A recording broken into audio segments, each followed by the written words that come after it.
В эфире новости, в студии Кристина Якупова. Здравствуйте. Главные темы этого выпуска. В Мирном сократили длину взлетно-посадочной полосы. Новые аэрокомплексы, новую полосу построят до декабря 2023-го. Сегодня отмечается Всероссийский день заповедников и национальных парков. Московское созвездие. Творческие коллективы из Якутии завоевали титулы на международном фестивале. Суд обязал Фонд капитального ремонта многоквартирных домов провести капитальный ремонт в 247 многоквартирных домах в столице республики. Отмечается, что организация не занялась приведением в порядок более 980 конструкций в установленные сроки, тем самым нарушила требования закона и права граждан. В связи с этим прокуратура города обратилась с иском в суд. Заявление было удовлетворено в полном объеме. Решение суда не вступило в силу и может быть обжаловано сторонами. В Якутии до 2024 года обновят 9 взлетно-посадочных полос. 4 из них сданы в эксплуатацию.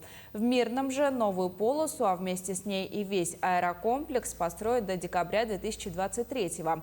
Сейчас в действующем порту Мирного работает укороченная полоса. Ее длину сократили на 240 метров в сентябре, чтобы соблюсти все требования федеральных авиационных правил, предъявляемые для аэродромов гражданской авиации с учетом строительства новой взлетно-посадочной полосы. Заданная длина 2560 метров соответствует приему воздушных судов всех классов, выполняющих полеты в Мирный. Специалистами Мирнинского авиапредприятия разработаны соответствующие схемы воздушного маневрирования для посадки и взлета. Также был выполнен перенос светосигнального оборудования на полосе.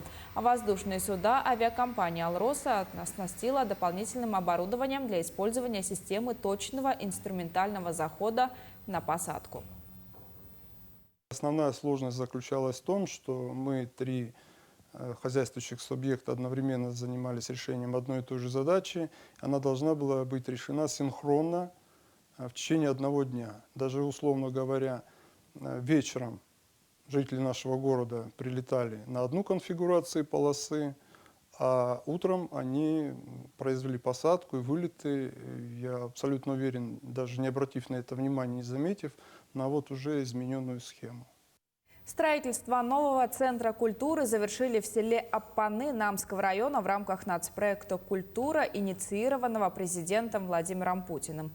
Общая площадь центра культуры – 1363 квадратных метра. В нем разместятся центр досуга «Чорон» и звуковая студия «Хатынчан». На первом этаже расположен зрительный зал на 180 посадочных мест, в том числе 4 места для маломобильных групп населения. Эстрада, касса, гримерный, костюмерный, склад для декораций. На втором этаже находится Центр духовности и национальной культуры, библиотека с читальным залом, звукоаппаратная, кружковая и административные помещения. Сегодня в стране отмечается День заповедников и национальных парков. Площадь особо охраняемых территорий в Якутии превышает 1 миллион квадратных метров.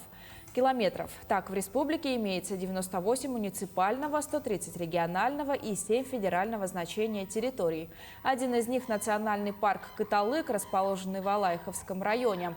Там находится более 70% гнездовых территорий восточно-сибирской популяции стерхов, одного из самых редких исчезающих птиц на Земле. По подсчетам специалистов, их количество в прошлом году составило около 5500 особей. Напомним, что национальный статус парку Кыталык был присвоен только 2 года назад. Развитие материально-технической базы особо охраняемых природных территорий, увеличение штатной численности сотрудников. И ранее, например, не было штата науки. А сегодня мы можем говорить о том, что уже в плановом виде разрабатываем программы и будем полностью заниматься мониторингом не только видов птиц, в том числе и стерха, да, но и млекопитающих, которые обитают на территории парка, и различных видов рыб, в том числе и исследования климата. За минувшие сутки в республике зарегистрировали 86 новых случаев заболевания коронавирусом, из них 47 в столице региона. 8 человек заразились в Алданском районе, 6 в Мирнинском, по 5 в Мегино-Кангаласском и Нерюнгринском районах. По 3 случая коронавируса выявили в Горном, Алекминском и Усть-Алданском районах. По 2 случая приходится на Нюрбинский, Хангаласский районы, по 1 на Аймиконский и Татинский районы. За сутки лаборатории республики провели 1169 исследований. Впервые за 10 лет в России снизился средний балл ЕГЭ при поступлении в вузы. Об этом говорится в исследовании специалистов Высшей школы экономики, в которую вошли данные 838 вузов. Авторы доклада утверждают, достигнутые показатели означают, что половину зачисленных на бюджет студентов составляют школьные отличники. Также снижение проходного балла произошло за счет значительного увеличения количества бюджетных мест, в основном в региональных вузах. Согласно данным специалистов, в государственных вузах число бюджетных мест увеличилось на 9% по сравнению с 2020 годом. Стали известны правила приема в вузы в этом году. Так, абитуриентам можно принести итоги единого госэкзамена с 2018 по 2022 годы.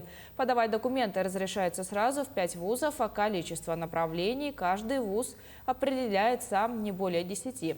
Подавать документы можно дистанционно, по почте и лично. Зачисление будет, как и прежде, в одну волну. Медицинская справка во время будущей приемной кампании не понадобится, но есть несколько специальностей, где проходить медосмотр все же придется. Это лечебное дело, фармация, педагогика и психология девиантного поведения. В первых числах января в Алекминском районе появились на свет 2 мальчиков, Ян и Макар, крупные крепкие малыши. Их семьи – первые получатели целевого капитала «Дети столетия». Подробнее в сюжете наших коллег.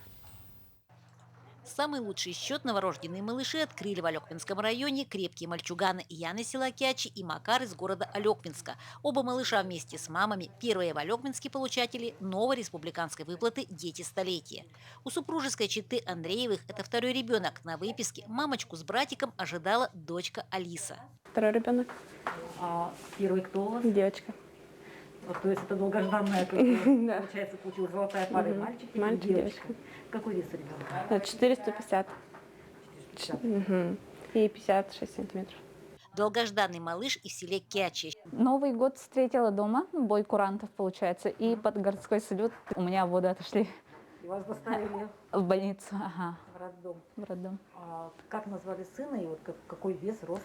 А сын родился у меня, получается, с весом 4 килограмма 94, рост 57, и назвала Яном. Счастливые родственники и бабушка с нетерпением ждут завершения красивой процедуры. Конечно, большая радость. У меня 6-й внук. Это у меня 3 дочери было, а сейчас 4 дочки, внучки и 2 внука. Вот внук появился, богатырь. Спасибо всем. С каждым днем все больше требований к медицине. Задача людей в белых халатах – радовать пациенток, которые приходят в больницу за такой вот радостью. Беременные есть, на учет встают. За прошлый год у нас стали на учет 252 женщины. В 2020 году у нас 247 было женщин на учет вставали. В основном вторые и последующие. Больше третьи, четвертые. Да, вот они больше таких. Таких больше стало? Больше у нас. Елена Фаст, Максим Копылов, Алекминск. Плаванию планируется обучать не менее 500 тысяч детей ежегодно, начиная с этого года в рамках концепции развития детско-юношеского спорта в Российской Федерации. Кроме того, в более чем половине субъектов к 2024 году и во всех регионах к 2030 году намерены внедрить образовательные программы по направлению спорт, которые будут реализовываться региональными центрами выявления, поддержки и развития способностей и талантов у детей и молодежи. Также планируется создание центров раннего физического развития детей во всех субъектах России. Не менее 85 к 2024 году и не менее 170 к 2030 году. Отмечается, что помимо этого к 2024 году в каждой школе должен быть создан свой спортивный клуб. Творческие коллективы из Якутии завоевали титулы Гран-при и лауреатов на 11-м международном фестивале «Московское созвездие». Студия «Арыллы» из Якутска и танцевальный ансамбль «Талба Хатун» из Среднеколымского улуса покорила жюри. О творческих номерах и победах якутян в Москве в материале Айсены Бурнашовой.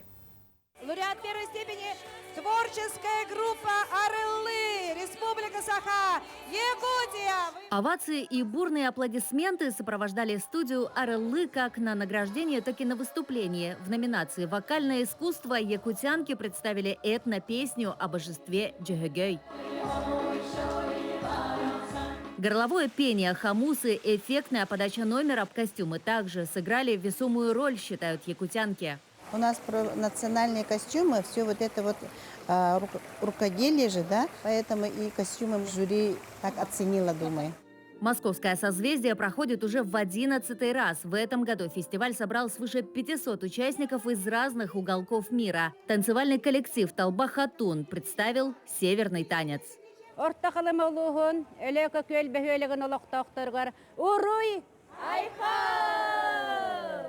Их номер словно фольклорный шедевр. Предания старины, легенды Севера – все сошлось воедино. Среди главных атрибутов – меха и настоящие рога. На сцене будто ожил образ главного тотема северных народов – оленя.